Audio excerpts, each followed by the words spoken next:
반갑습니다. 와. 우리 아이들의 공부 시간도 이렇게 행복하면 얼마나 좋을까요? 그러니까요. 그러게요. 성경을 이렇게 사랑하는 사람들과 함께 공부하는 게 가장 행복한 시간인 것 같아요. 그렇죠? 네. 옆 사람을 보면서 성경을 사랑하다 보니 당신도 사랑합니다. 이렇게. 성경을 사랑하다 보니 당신을 사랑합니다. 성경을 사랑하다 보니 당신을 어머 사랑합니다. 예, 아마 그런 얘기 거의 못 들어봤나 봐요. 사랑한다는 얘기. 자, 우리가 정말 성경에 그런 얘기했죠. 칼바르트라는 위대한 신학자에게 성경 66권을 한마디로 정의하면 뭐라고 말할 수 있을까? 이럴 때 예수 사랑하심 성경에 써 있네라고 그랬죠. 정말 우리가 그 주님의 사랑을 깊이 깨닫는 그런 시간이 되었으면 좋겠습니다. 네. 자, 우리가 그 주님의 사랑을 깊이 깨닫기 위해서는 우리가 하나님 말씀을 늘 잘 새겨야 돼요. 그렇죠? 맞아요. 네. 그 말씀에 사랑이 담겨져 있으니까요. 자, 우리가 지난주 내용이 뭐였죠? 제자 훈련이 교회를 바로 교회를 세운다. 바로 세운다. 자, 그러면 우리가 온전한 제자가 돼야 되는데 온전한 제자란 첫 번째 뭐 해야 된다 그랬어요? 전도해야 돼. 네, 우리가 온전한 제자 훈련을 감당하는 그런 제자가 되기 위해서는 먼저 가서 전도할 줄 전도를 알아야 해야 돼요. 돼요. 두 번째는요. 훈련. 예, 훈련. 소그룹에서. 훈련이 소그룹에서. 네. 그러니까 사실은 가서 전하는 데만 그치지 말고 그들을 집으로 데려다가 예, 집으로 하는 표현은 없지만 데려다가 어디로 데려갔을까? 뭐 노상으로 데려가진 않을 그렇죠. 예, 집으로 그러니까, 갔겠죠. 예, 데려다가 네. 예, 그렇게 훈련을 시켰던 것처럼 그런 삶을 나누면서 이제 훈련을 시키는 거죠. 자, 그런 훈련 다음에 우리가 또 기억해야 될 마지막 교훈이 뭐였죠? 복음. 그냥 막 나누는 게 아니라 예, 복음을 잘 복음을. 나누는 그 속으로 안에 복음의 그 핵심, 제자 훈련의 핵심인 복음을 나눌 수 있어야 된다. 네. 그럴 때 우리가 정말 제자다운 제자, 또 교회를 바로 세우는 제자가 될 수 있죠. 네. 자, 오늘도 이제 계속해서 제자 훈련 얘기를 좀 더 해야 될 것 같아요. 오늘의 이야기를 통해서는 사도행전 19장 1절에서 7절을 가지고 제자다운 제자가 되기 위하여라는 제목으로 함께 강의를 시작하겠습니다. 오늘 수업 사도행전 57강 제자다운 제자가 되기 위하여. 송우 학생부터 네. 두 구절씩 읽고 윤정 학생이 한 구절 읽어주시면 되겠습니다. 네. 아볼로가 고린도에 있을 때에 바울이 윗지방으로 다녀 에베소에 와서 어떤 제자들을 만나 이르되 너희가 믿을 때에 성령을 받았느냐 이르되 아니라 우리는 성령이 계심도 듣지 못하였노라. 바울이 이르되 그러면 너희가 무슨 세례를 받았느냐 대답하되 요한의 세례니라. 바울이 이르되 요한이 회개의 세례를 베풀며 백성에게 말하되 내 뒤에 오시는 이를 믿으라 하였으니 이는 곧 예수라 하거늘. 그들이 듣고 주 예수의 이름으로 세례를 받으니 바울이 그들에게 안수함에 성령이 그들에게 임하심으로 방언도 하고 예언도 하니 모두 12사람쯤 되니라. 아멘. 자, 오늘 이 본문을 보면서 제가 네. 데이빗 제레마이어라는 분이 생명력 있는 그리스도인의 삶이라는 책을 썼는데 그 책에 나온 한 이야기가 생각이 났었습니다. 그 책에 보면 한 유대인 작가가 들려준 제자의 모습이 뭔가, 유대인 작가가 제자의 모습이란 어떤 모습인가를 들려줬는데요.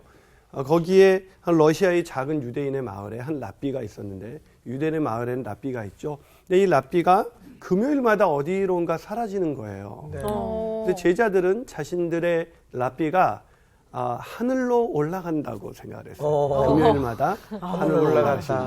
하나님과 직접 대화하시고 내려오신다. 이렇게 생각을 합니다. 금요일마다 네, 없어요. 우리 교인들도 내가 금요일마다 사라지면 그렇게 생각하진 않아요. 그런데 이 마을에 새로운 그 한 사람이 그 제자들의 말을 믿을 수가 없고 너무나 이상해서 네. 도대체 이 랍비가 금요일날 뭘 하지? 궁금해졌어요. 그래서 이 랍비를 잘 숨어서 관찰을 했더니 이 랍비가 금요일만 딱 되니까 아침에 일어나서 기도를 올리고는 산으로 올라가는 거예요. 그 산으로 올라가더니 거기서 작업복으로 갈아입더니 도끼를 꺼내서 나무를 쳐서 도끼질을 하는 거예요. 금도끼 운도끼구나. 그래서 도끼를 질을 해가지고 이제 나무를 장작을 많이 팼겠죠. 네. 그 장작을 가져다가 어디로 가는가 했더니 그 마을 변두리에 있는 한 판잣집으로 가는 거예요. 그 판잣집에는 연로한 할머니와 병든 아들이 살고 있었어요. 어머. 그 연로한 할머니와 병든 아들이 있는 그 판잣집에 그 장작, 펜 장작을 두고 조용히 온 거예요. 이 사람이 이 랍비의 모습을 관찰하고는 너무 감동이 돼서 이 사람의 제자가 됐어요. 이제 제자가 됐으니까 제자들끼리 또 금요일 날 이 랍비가 사라지니까 나머지 제자들이 말합니다. 우리 랍비는 지금 하늘로 올라가셨어. 그때 이 사람이 뭐라고 그것을 미소를 지으면서 그래 우리 랍비는 하늘로 올라가셨지만 그렇게 높이 올라가진 않으셔. 산에까지 간다는 얘기를 센스 있는 그렇게 제자. 표현한 거예요. 여러분 제 이야기를 읽으면서 제자라는 말은 참 많이 있는데 제자다운 제자. 사람들이 볼 때 제자 훈련 받았느냐 안 받았느냐가 중요한 게 아니라 정말 제자다운 제자인가? 우린 그런 모습으로 살아가고 있는가? 이 질문이 더 중요하지 않을까? 네. 그럼 우리는 정말 제자다운 제자일까요? 제자라는 말만 붙이면 그래도 아멘 한번 해볼 수 있을 것 같은데 제자다운 제자라는 말을 붙였을 때 우리도 선뜻 아멘이라고 대답할 수는 없겠죠. 자, 오늘 본문에는 놀랍게도 그 아볼로가 고린도에서 사역하고 있을 때 드디어 바울이 에베소로 돌아오는데 돌아와서 그 약속대로 에베소로 돌아왔어요. 여러 사람이 더 머물기를 청했었는데 이 바울은 떠날 수밖에 없었죠. 근데 돌아와서 보니까 이상하게도 이 사람들이 뭔가 이상한 거예요. 자기가 분명히 복음을 전했는데 뭔가 이상한 거예요. 왜 이상하지? 이 사람들이 뭐 예배도 잘 드리고 있었고 기도 생활도 열심히 하고 있었고 나름대로 훈련도 막 열심히 받고 있었는데 이 사람들에게 제자로서 갖추어야 할 당연히 나타나야 되는 그런 인격적인 변화가 나타나지 않는다. 그건 너무 이상한 거예요. 여러분 이 바울이 자기가 그렇게 잠깐 머물렀지만 막 머물길 청하고 제가 금방 돌아올게요 하고 돌아왔을 땐 얼마나 큰 기대가 있었겠어요. 네. 이 사람들이 어떻게 변해 있었을까? 그 제자 훈련을 통해서 돌아왔더니 변한 게 없는 거예요. 머리는 커졌는데 인격의 변화는 없는 거예요. 자, 이런 모습을 보면서 이것이 어쩌면 우리들 자신의 모습은 아닐까? 이런 생각을 하게 되지 않습니까? 맞아요. 왜 그렇게 변화되지 않는 것일까? 그럼 이 사람들은 어떻게 해야 정말로 변화된 삶을 살 수가 있었을까? 네. 오늘 본문에 보면 네. 이 바울이 에베소에서의 사역을 통해서 어떤 변화가 일어났습니까? 자, 6절과 7절을 한번 우리 윤정아 학생이 한번 읽어볼래요? 6절과 네. 7절. 바울이 그들에게 안수함에 성령이 그들에게 임하심으로 방언도 하고 예언도 하니 모두 12사람쯤 되니라. 자, 놀라운 일이 일어났죠? 네. 바울이 그렇게 인격적인 변화가 없던 사람들에게 성령이 그들에게 임하시니 안수하고 나니까 네. 성령이 임하셨고 그들이 이제 변화돼서 그런 변화된 사람이 모두 몇 사람 정도 됐다고요? 12사람. 네. 자, 이것을 통해서 우리는 제자다운 제자가 되기 위해서 왜 우리는 훈련을 받았는데도 왜 인격적인 변화가 일어나지 않는 것인가? 왜 삶의 변화가 일어나지 않는가? 그것을 알기 위해서 오늘 본문을 배울 거예요. 네. 자, 그러면 제자다운 제자가 되기 위해서 우리가 방금 읽은 본문을 보면 네. 제자다운 제자가 되기 위한 첫 번째 원리가 있어요. 그 원리가 네. 뭘까요? 그 성령이 임해야 돼요. 그렇죠. 근데 성령이 임해야 되는 것을 너무 이렇게 혼내듯이 읽으시는 것 같아요. 임해야 돼요. 네. 성령이 임해야 돼요. 이러시는 것 같아요. 반드시 받아야 돼요. 자, 누가 임하셔야 된다고요? 성령의 임하심이 있어야 된다. 네. 제자다운 제자는 우리가 주님의 제자로 만드는 것이지 나의 제자로 만드는 것이 아니기 때문에 제자 훈련에서의 그런 모든 과제물 말씀을 듣고 적용하고 독서를 읽고 적용하고 성경을 읽고 암송하고 이런 모든 목표는 하나님과의 만남의 도구이지 그 자체가 만남의 도구로 필요한 하나님 훈련의 도구이지 그 훈련을 받았다고 해서 무조건 하나님을 만나게 되는 것은 아닙니다. 네. 그렇기 때문에 제자 훈련을 받는다는 것은 뭐냐? 하나님과의 만남, 즉 성령의 역사하심 속에서 이루어지는 것이죠. 그래서 오늘 본문에 이 이상한 제자들이, 제자다운 모습이 나타나지 않는 이 제자들이 그런 모습을 보고 바울이 제일 먼저 한 일이 뭐예요? 물어봤어요. 예, 다시 제자 훈련합시다. 뭐 이랬어요? 아니요. 그러지 않았죠. 네. 뭘 물어봤죠? 받았느냐. 뭘 물어봤어요? 미란 학생. 너희가 믿을 때 성령을 받았느냐? 그래요. 어떤 질문을 했어요? 너희가 믿을 때 성령을 받았냐고 질문을 했습니다. 자, 우리가 제자 훈련을 했으면 저 같으면 이렇게 질문했을 것 같아요. 암송했어요? 과제 했어요? 독서 과제 했어요? 왜 그래요? 예. 뭔가 훈련 받은 거에 이상이 있는 거 아니야? 훈련을 제대로 완수했습니까? 자, 저도 중고등학교 때 제자 훈련을 받았는데 그때 제자 훈련을 받을 때 큐티 안 하면 완전히 인간이 아니죠. 그렇죠? 벌점. 예. 네. 이제 큐티 안 하면 그러니까 사실은 그건 도구예요. 하나님을 만나게 하는 도구인데 도구를 했냐 안 했냐가 우리한테 더 중요한 게 돼버린 거예요. 물론 그거를 해야 되지만 그것이 너무나 중요해서 그것을 통해서 역사하시는 하나님과의 만남보다, 성령 하나님과의 만남보다 그것이 더 중요해진 것이죠. 네. 자, 그래서 바울은 이 이상한 제자들에게 제자 훈련하는 이 도구를 암송했습니까? 큐티했습니까? 라고 묻은 것이 아니라 믿을 때 성령을 받았느냐라고 물었습니다.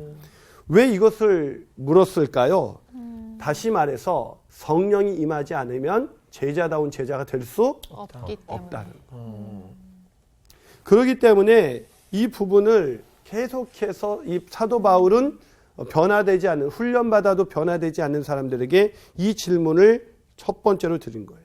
성령이 임하시니까 그때 사도행전 2장 4절에 보니까 그들이 다 성령 충만함을 받고 성령이 말하게 하심을 따라 다른 언어로 말하기를 시작했다. 네. 그들이 다른 언어로 복음에 대해서 하나님의 일에 대해서 말하게 된 것은 그들의 지혜가 아니라 성령 하나님의 역사였다는 것이죠. 그것을 보면서 이 마가의 다락방에서 성령을 받는 것이 바로 교회가 영혼 구원에서 제자 삼는 공동체로 서게 되는 아주 중요한 핵심적인 이유였구나. 다시 말해서 훈련받아도 성령 충만함을 입지 않는다면 그 훈련은 효과가 있다 없다? 없을 수밖에 없다는 거예요. A.W. 토저가 이것이 성령님이다라는 책에서 이렇게 얘기합니다. 그리스도의 복음은 본질적으로 영적인 것이다. 성령님이 기독교의 진리를 통해 인간의 영혼을 변화시킬 때 그때야 비로소 그는 신령한 사람으로 변화된다. 복음은 영적인 것이기 때문에 성령의 역사가 아니고는 사람이 바뀌지 않는다는 거예요. 복음을 들어도. 오늘 안타깝게도 예배소에 있는 이 성도들은 뭐가 없었던 거예요? 성령이 임하심이 없었던 것이죠. 네. 다른 모든 것을 다 했는데 성령이 없었기 때문에 사도 바울은 그때 알았습니다. 이들이 그저 인간적으로 훈련만 받았구나. 그래서 질문한 것이죠. 너희가 믿을 때에 성령을 받았느냐. 이것이 제자다운 제자가 된 첫 번째 우리가 알아야 할 원리예요. 두 번째 원리는 뭘까요? 두 번째 원리를 또 누가 찾을 수가 있을까요? 우리가 어떻게 제자다운 제자가 될 수 있을까요? 요한이 얘기했잖아요. 예. 지금 너희들이 성령을 받았느냐라고 물어보면서 네. 이 진짜로 내 뒤에 오시는 이를 믿으라 하였으니 그는 곧 예수라 하거늘 하는 걸 보면 예. 복음의 핵심을 예. 다시 얘기해주고 있는 것 같아요. 그렇죠. 지금 요한이 얘기한 거를 예. 바울이 인용해가지고 네. 지금 4절에서 얘기하죠. 네. 자, 4절을 미란 학생이 한번 읽어줘 보세요. 바울이 이르되 요한이 회개의 세례를 베풀며 백성에게 말하되 내 뒤에 오시는 이를 믿으라 하였으니 이는 곧 예수라 하거늘. 자, 그런 다음에 어떤 일이 있었어요? 그들이 듣고 주 네, 예수의 주 예수의 이름으로 세례를 세례를 받았어요. 받으니. 힘내를 세례를 받았는데 네. 그런데도 성령이 임하진 않았어요. 언제 임했죠? 6절. 네. 바울이 그들에게 안수함에 안수함에 성령이 그들에게 임하심으로. 예, 그래요. 그 보면 생각해보니 사도 바울도 이 안수 받을 때 성령이 임하셨어요. 네. 사도행전 9장 17절 보면 이런 구절이 있습니다. 아나니아가 떠나 그 집에 들어가서 그에게 안수하여 이르되 형제 사울아 주 곧 내가 오는 길에서 나타나셨던 예수께서 나를 보내어 너로 다시 보게 하시고 성령으로 충만하게 하신다. 아멘. 자, 이 아나니아가 안수할 때 또 바울도 성령을 받았단 말이죠. 자, 그러면 오늘 이 사람들도 언제 성령을 받았습니까? 바울이 안수할 때. 자, 그러면 안수받아야 되는구나. 아주 신령한 사역자한테. 아닌 것 같죠? 네. 그건 아닌 것 같죠? 네. 자, 그걸 알기 위해서 본문 2절과, 그럼 언제 성령을 받는가? 네. 본문 2절과 3절을 우리 추천 학생이 한번 19장 읽어볼래요? 말씀하시는 예, 거죠? 예, 오늘 본문 2절, 예. 3절. 이르되 너희가 믿을 때 성령을 받았느냐 이르되 아니라 우리는 성령의 계심도 듣지 못하였노라. 바울이 이르되 그러면 너희가 무슨 세례를 받았느냐 대답하되 요한의 세례니라. 자, 이들 바울이 뭐라 했어요? 너희들 안수 받았느냐 이렇게 물어봐야 돼요. 네. 안수 받을 때 성령 받는 거라면 너희들 안수 받았어요? 예, 받았어요. 예. 우리 추정학생은 받았어요? 네. 자, 우리가 그렇게 물어야 되는데 사도 바울은 그렇게 묻지 않았어요. 네. 뭐라고 물었죠? 너희가 믿을 때 믿을 때 성령을 받았느냐. 믿을 때 성령을 받았느냐는 것은 성령은 언제 임하신다는 거예요. 믿을 때. 믿을 때에 임한다는 것이죠. 믿을 때. 그럼 뭘 믿을 때? 뭘 믿을 때? 복음을 믿을. 그렇죠. 복음을 듣고 네, 추천 학생 아주 연소 아주 잘하고 있어요. 자, 우리 성호 학생, 기경 학생 우리 너 다음부터 오지 되네. 마. 자, 오늘 본문에 보니까 믿을 때 성령을 받았냐라고 물으니까 이 사람들이 뭐라 했어요? 듣지도 못했습니다. 그러니까 그래? 그럼 내가 성령에 대해서 이제부터 설명을 할게.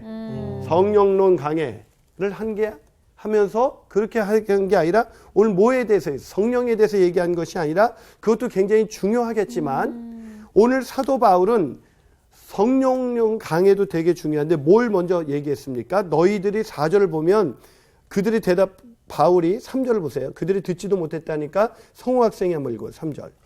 바울이 이르되 그러면 너희가 무슨 세례를 받았느냐 대답하되 요한의 세례니라. 자, 뭘 말하고 있어요? 너희들이 세례를 받았냐, 즉 침례를 받았냐를 확인하는 것은 이 세례나 이 침례는 언제 받아요? 복음을 듣고 믿은 네, 사람이 믿을 받는 때. 거죠. 네. 그러니까 믿음이 있는지 없는지에 대해서 알기 위해서, 왜냐하면 그 당시 이 유대인들에게 그래도 일반적으로 알려진 것은 뭐였어요? 요한의 세례. 예, 요한의 세례. 네. 그렇죠. 아가야, 아볼로도 아시는 요한의 것처럼 세례. 예, 요한의 세례, 요한의 침례에 대해서만 알고 있었었죠. 그렇기 때문에 그걸 확인한 거예요.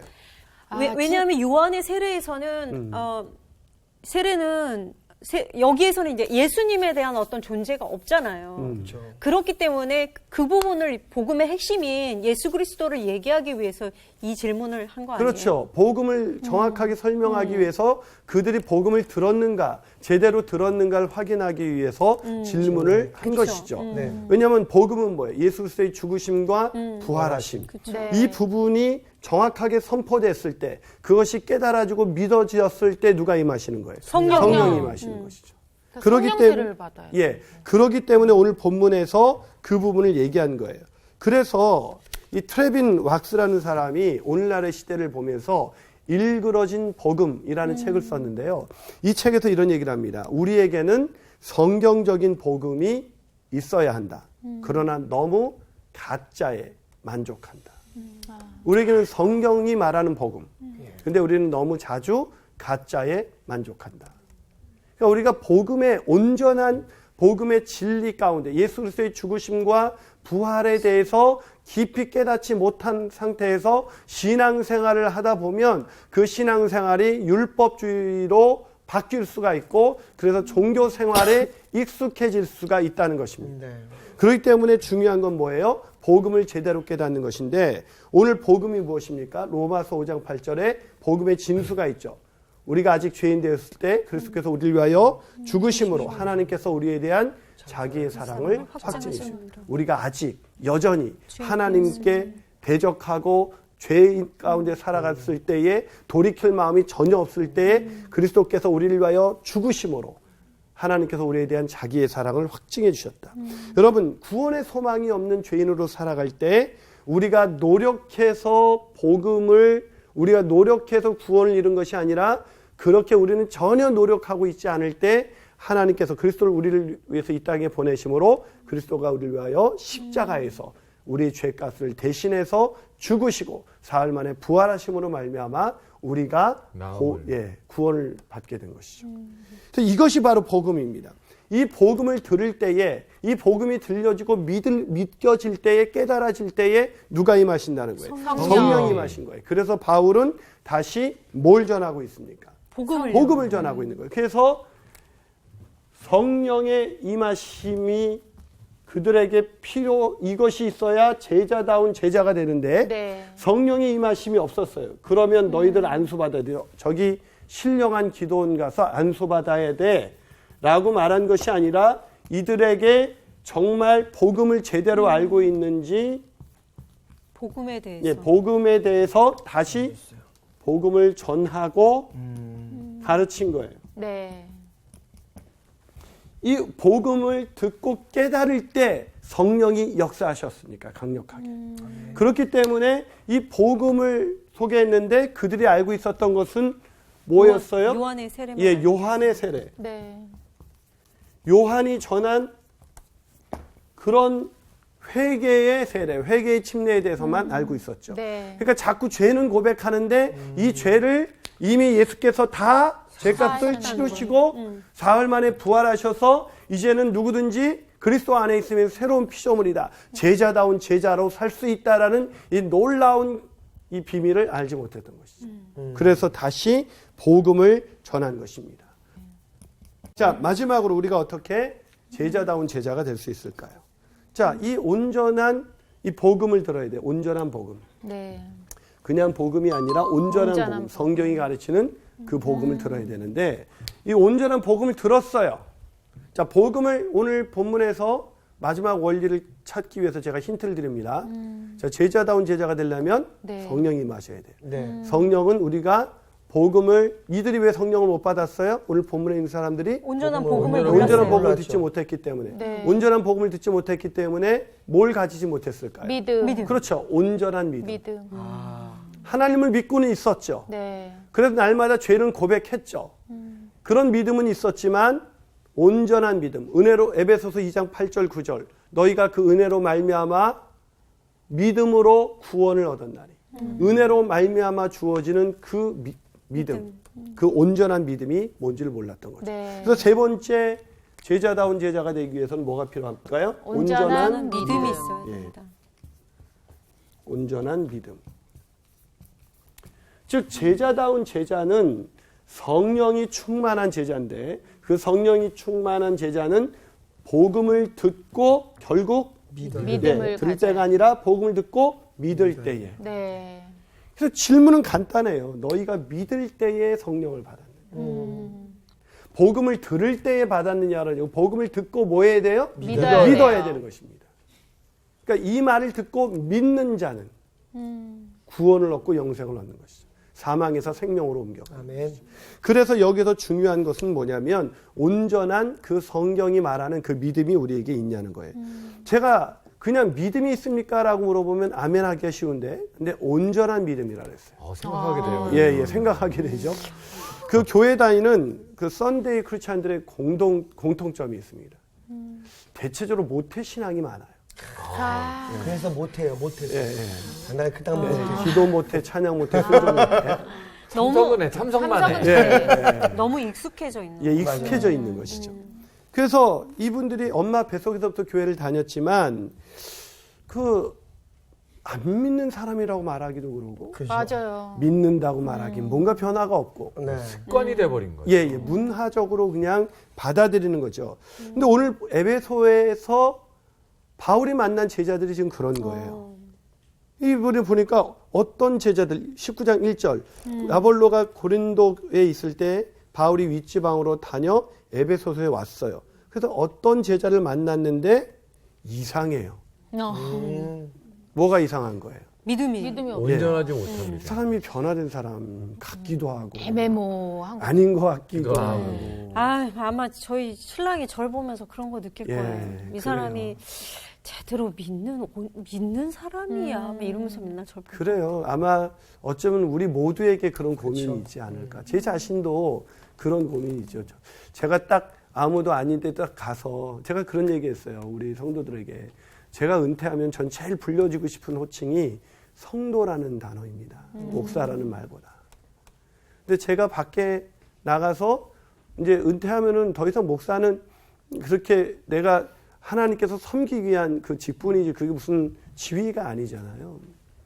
하나님께서 저에게 주어진 가장 놀라운 축복은 성도인데 제가 이 더러운 자를 하나님의 은혜로 말미암아 믿을 때에 저를 거룩한 백성이라고 불러주신 거 아니겠습니까? 근데 제가 그냥 어디 가서 목사라고 밝히지도 않고 그냥 은퇴해서 막 살아가고 있는데 이웃들이 저 사람 꼭 목사님 같아. 이러면 얼마나 제가 축복일까요? 근데 제가 이웃 사람들이 하도 저를 몰라주길래 제가 사실은 목사거든요. 그랬더니 당신도 목사였어요? 당신이?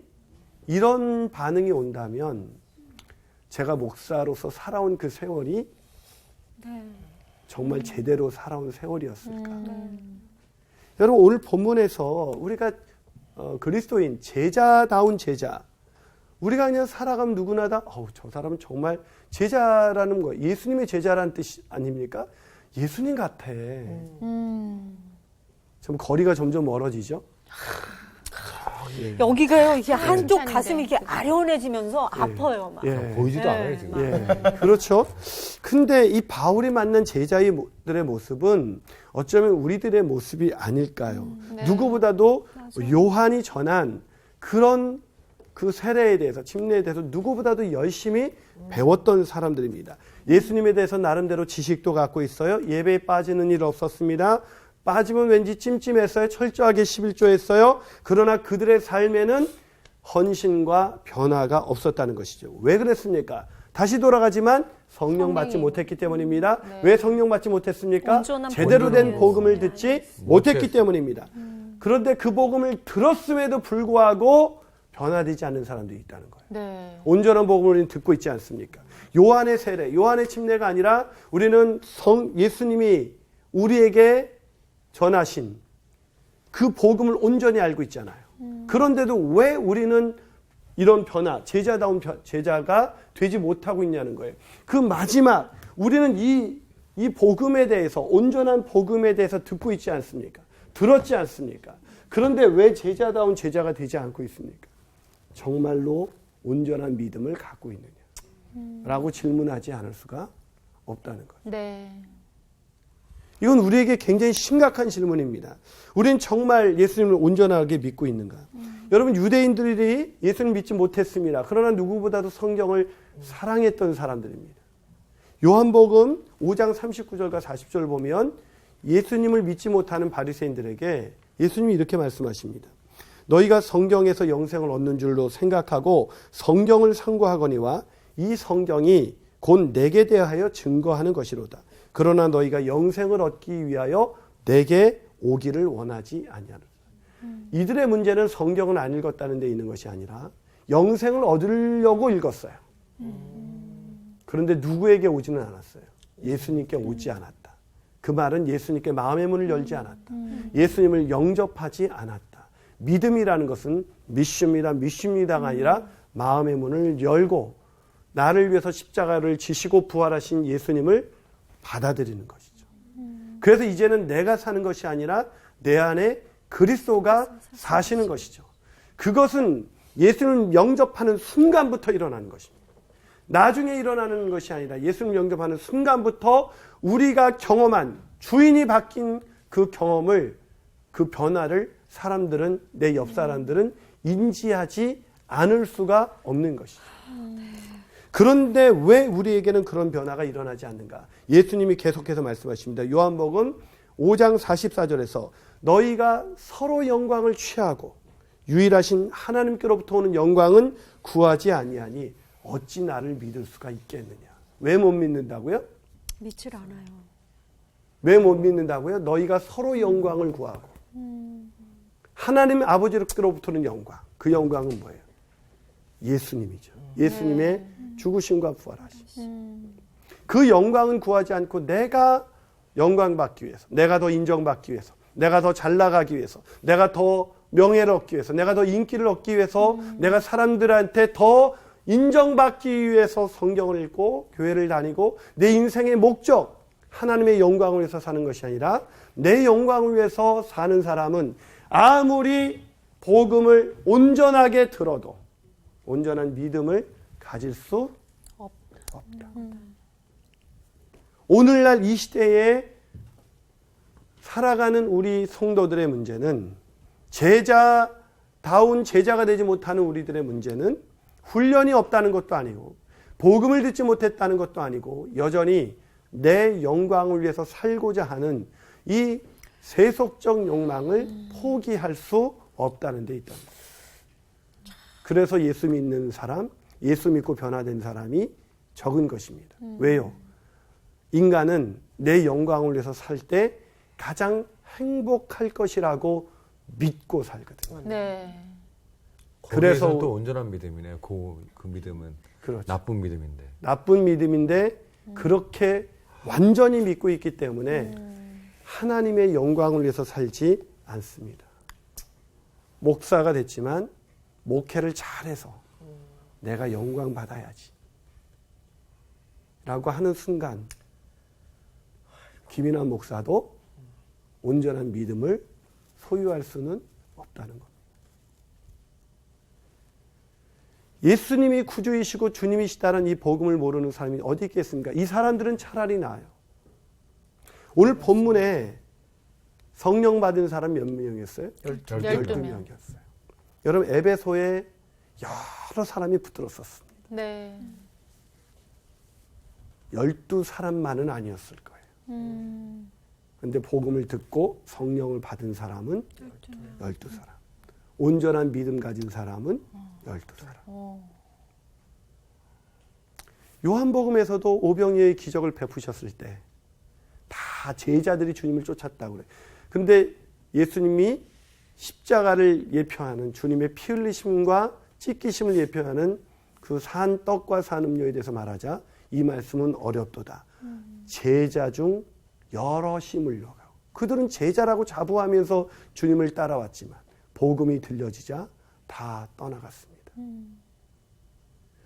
오늘날에도 진정한 제자는 제자 훈련이 약해서가 아닙니다. 성령을 받지 못했기 때문에. 제자 훈련이 문제가 있는 게 아닙니다. 제자 훈련 받을 때 성령 받지 못했기 때문입니다. 왜 성령을 못 받았을까요? 복음이 선포되지 않았기 때문이 아니라 온전한 믿음이 없기 때문이죠. 여전히 내 영광을 위해서 살고자 하는 이 욕망을 포기하지 않기 때문입니다. 네. 그렇다면 이쯤에서 우리가 던져야 될 가장 중요한 질문은 뭡니까? 나는 과연 온전한 믿음을 소유하고 있는가? 이 믿음이 없다면 우리가 성서학당이라는 이 시간에 수도 없이 강의를 듣고 그렇게 말씀을 배우지만 온전한 믿음을 갖지 못한다면 우리는 껍데기만 그럴 듯한 안타깝지만 성령이 임하시지 않는 그러다 보니까 제자 훈련을 받았는데 한 1년쯤은 제자처럼 살아갔는데 그 훈련이 끝나자 그 다음부터는 제자로 사는 모습이 보이지 않는 그런 사람으로 우리가 이 세상을 남겨진 이 생을 살아갈 수밖에 없다는 것이죠. 그렇기 때문에 오늘 본문에서 이 12명의 이름에 우리가 들어갈 수 있다면 얼마나 좋을까. 아멘. 그러기 위해서 이 세상에서 잠깐 있다가 사라지는 그 헛된 영광. 우리의 코끝에서 호흡이 멈춰지는 순간 더 이상 나에게 아무 의미가 없는 그 영광을 우리가 오늘 버릴 수 있어야. 그래야 온전한 믿음을 가질 수가 있다는 것입니다. 네. 이 명예욕과 내 이 영광을 취하라는 이 욕구는 너무나 강렬해서 그 사람이 목사이든지 아니 그보다 더 오랜 시간 지나간 목회자라 할지라도 한순간에 자기의 영광을 추구하는 그 순간 그 복음에서 멀어진 맞아요. 그런 목회 아니 그런 신앙생활을 할 수밖에 없다는 것입니다. 탁월한 전도자이자 종교 철학자인 마크 미텔버그라는 사람이 믿음이 무엇인지 이제 알았습니다라는 책을 썼습니다. 그 책에 보면 그 친구 이름이 나오는데 밥 파산티노라는 친구 이름이 나오는데 이 친구가 늘 마크라는 친구에게 당신이 아는 그것을 안다는 것을 내가 어떻게 아는가? 라는 이런 질문을 계속해서 던져서 굉장히 곤란스럽게 우리가 믿고 있는 거에 대해서 누가 물어보면 제대로 답을 못 하잖아요. 그런 질문을 계속 던졌는데 어느 날 이 밥이라는 친구가 상대를 잘못 고릅니다. 진 커비라는 신학생에게 질문을 던졌는데 이 친구는 아주 탄탄한 논리와 증거를 할 수 있는 사람이었어요. 그래서 이 아이에게 계속해서 밥이라는 친구에게 논리적으로 대답을 해줍니다. 하지만 논리를 그 답을 다 들었어요. 그런데도 이 밥이라는 친구가 믿고 싶지는 않았습니다. 믿으면 자신의 모든 생활 가치 방식과 생활 방식이 다 바뀌어져야 된다는 걸 알았기 때문에 그렇게 살고 싶지 않았던 거예요. 우리가 안 믿는 이유는 그렇게 살고 싶지는 않은 거예요. 하나님의 영광이 아닌 내 영광이 아닌 하나님의 영광을 위해서 살고 싶지는 않은 거였죠. 그런데 어느 날 이 친구가 브루스라는 친구와 함께 차 안에서 있다가 어느 날 성령의 강력한 임재를 경험하게 됩니다. 세상 또 그런 현학적인 이야기를 하다가 갑자기 성령이 강하게 임하시면서 예수님이 이 밥이라는 친구에게 이런 말씀을 해요. 네가 말하는 그 어느 것 하나도 중요한 것 없다. 나를 따르라. 나를 따르라. 그 음성이 들려는 거예요. 순간 이 옆에 있는 브루스라는 친구에게 말합니다. 그 경험을 어떻게 말해야 될지 몰라서 이렇게 머뭇거리기 시작했습니다. 그런데 놀랍게도 밥이라는 친구가 그 브루스라는 친구에게 이렇게 말하는데 이봐 브루스 우리가 말한 이런 건 다 중요하지 않아. 예수님은 살아계셔. 왜 이런 역사가 일어났을까요? 성령이 그 차 안으로 임하신 거죠. 논리적인 그 컵이라는 진컵이라는 사람으로부터 복음에 대해서 완벽하게 들었을 때도 밥은 변화되지 않았습니다. 근데 성령이 임하시자 저항할 수 없는 그 성령의 임재하심 앞에서 예수님은 살아계십니다. 저는 죄인입니다. 주님의 뜻대로 살기를 원합니다. 그게 믿음이에요. 이제야 믿음이 무엇인지 알았어요. 그것이 우리의 오늘의 고백이기를 주님의 이름으로 축복합니다. 아멘. 오늘 강의 여기까지입니다. 감사합니다. 감사합니다.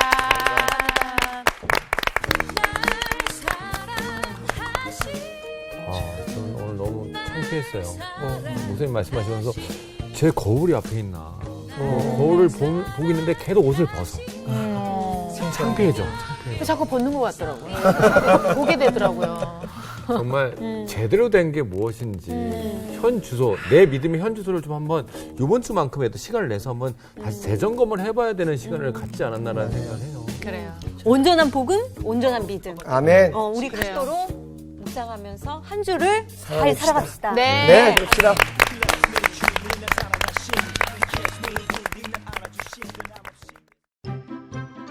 이번 주 퀴즈입니다. 포로기 호기의 선지자로 나의 절기라는 뜻의 이름을 가진 사람은 누구인가요? 1번 오바댜, 2번 말라기, 3번 학계. 정답을 아시는 분은 CBS 성서학당 홈페이지에 정답을 올려주시거나 우편으로 보내주시면 됩니다. 보내실 곳은 서울특별시 양천구 목동서로 159-1 CBS 성서학당 담당자 앞입니다. 연락처를 꼭 남겨주세요.